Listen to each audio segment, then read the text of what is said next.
पढ़ियो बचड़न आहे क़ुरान मुबारकबाद मिठड़न खे। पढ़ियो बचड़न आहे क़ुरान मुबारकबाद मिठड़न खे। कयो राज़ी अथन रामा मुबारकबाद मिठड़न खे। पढ़ियो बचड़न आहे क़ुरान मुबारकबाद मिठड़न। रहमत संदन सदके सजे हिन ॻोठ ते रब जी वसे। रहमत संदन सदके सजे हिन ॻोठ ते रब जी वसे। रहमत संदन सदके सजे हिन ॻोठ ते रब जी। पढ़न जेके पया क़ुरान मुबारकबाद मिठड़न खे।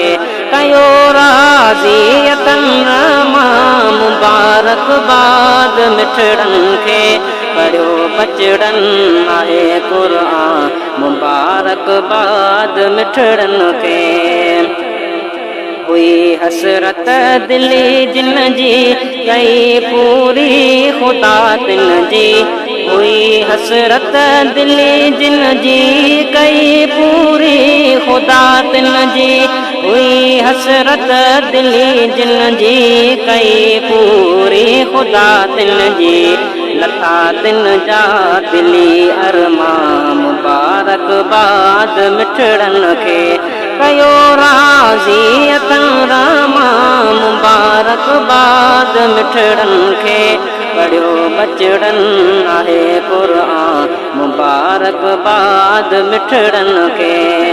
पया कामिल लगन इंसान मुबारकबाद मिठड़न खे। कयो राज़ी अथन रामा मुबारकबाद मिठड़न खे। पढ़ियो बचड़न आहे क़ुरान मुबारकबाद मिठड़न खे। ईअं पढ़ंदा रहन फ़ुरक़ान मुबारकबाद मिठड़न खे। कयो राज़ी अथन रामा मुबारकबाद मिठड़न खे। पढ़ियो बचड़न आहे क़ुरान मुबारकबाद मिठड़न खे। बचन ते रब थियो मेहरबान मुबारकबाद मिठड़न खे। कयो राज़ी अथन रामा मुबारकबाद मिठड़न खे। पढ़ियो बचड़न आहे क़ुरान मुबारकबाद मिठड़न खे।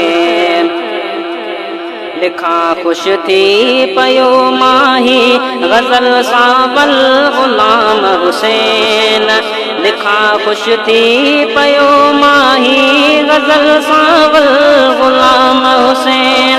लिखा ख़ुश थी पयो माही ग़ज़ल सावल ग़ुलाम हुसैन। सभिनि खे पियो ॾियां दिल सां मुबारकबाद मिठड़न खे। सभिनि खे पियो ॾियां दिल सां मुबारकबाद मिठड़न खे।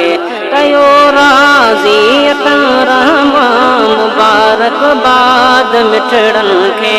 पढ़ियो बचड़न आहे क़ुरान मुबारकबाद मिठड़न खे। जी राहत रखी बेशक खुदा क़ुरान में।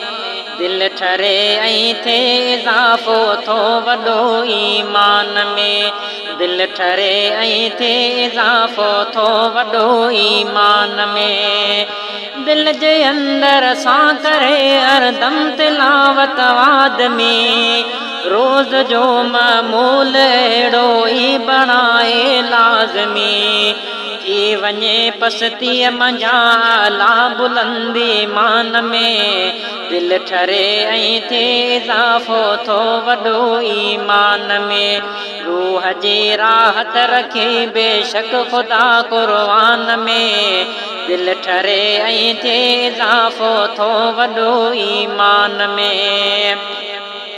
हर दवा दर तन संधी हर लफ्ज़ में या रब रखी। थी वञे आसान हिकदम जा हुजे मुश्किल दुखी।